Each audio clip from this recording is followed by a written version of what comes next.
আগামী নির্বাচনে বিদেশি শক্তির হস্তক্ষেপের আশঙ্কা এখন দেশটির রাজনৈতিক পরিসরে সৃষ্টি করছে নতুন উত্তেজনা। কানাডার গোয়েন্দা সংস্থা কানাডিয়ান সিকিউরিটি ইন্টেলিজেন্স সার্ভিস দাবি করছে ভারতের পাশাপাশি চীন, রাশিয়া এবং পাকিস্তানও আসন্ন নির্বাচনে প্রভাব বিস্তারের চেষ্টা করতে পারে। এদিকে প্রধানমন্ত্রী জাস্টিন ট্রুডোর সরকারের শেষ দিকে ভারতের সঙ্গে সম্পর্কের উত্তেজনা বেড়েছে, আর তার মধ্যেই সিএসআইএস এর অভিযোগ কূটনৈতিকভাবে গুরুত্বপূর্ণ হয়ে উঠেছে। এমন পরিস্থিতিতে কানাডার ভোটের নিরাপত্তা প্রশ্নের মুখে দাঁড়িয়ে।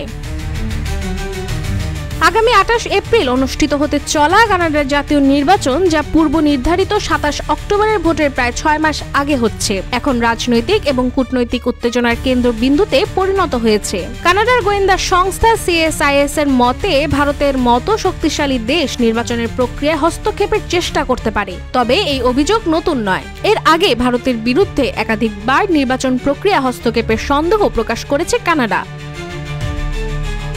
সিএসআইএস এর ডেপুটি ডিরেক্টর ভেনেসা লয়েড দাবি করেছেন, শত্রু রাষ্ট্রগুলো এখন আর্টিফিশিয়াল ইন্টেলিজেন্স প্রযুক্তি ব্যবহার করে কানাডার গণতান্ত্রিক প্রক্রিয়া হস্তক্ষেপ করার চেষ্টা করছে। ভারতের বিরুদ্ধে সরাসরি আঙ্গুল তুলে তিনি বলেছেন, আমরা দেখেছি যে ভারত সরকার কানাডিয়ান সম্প্রদায় এবং গণতান্ত্রিক প্রক্রিয়ায় হস্তক্ষেপ করার ক্ষমতা এবং ইচ্ছা রাখে। এমনকি শুধু ভারতই নয়, সিএসআইএস চীন, রাশিয়া এবং পাকিস্তান নিয়েও প্রকাশ করেছে উদ্বেগ। গোয়েন্দা সংস্থার মতে এশীয় শক্তিগুলো কৃত্রিম বুদ্ধিমত্তা ব্যবহার করে নির্বাচনের ফলাফলে প্রভাব ফেলতে চাইতে পারে। যদিও এই সমস্ত অভিযোগ এখনো প্রতিষ্ঠিত নয়, তবে তা কানাডার রাজনৈতিক পরিবেশে নতুন সংকট তৈরি করতে পারে।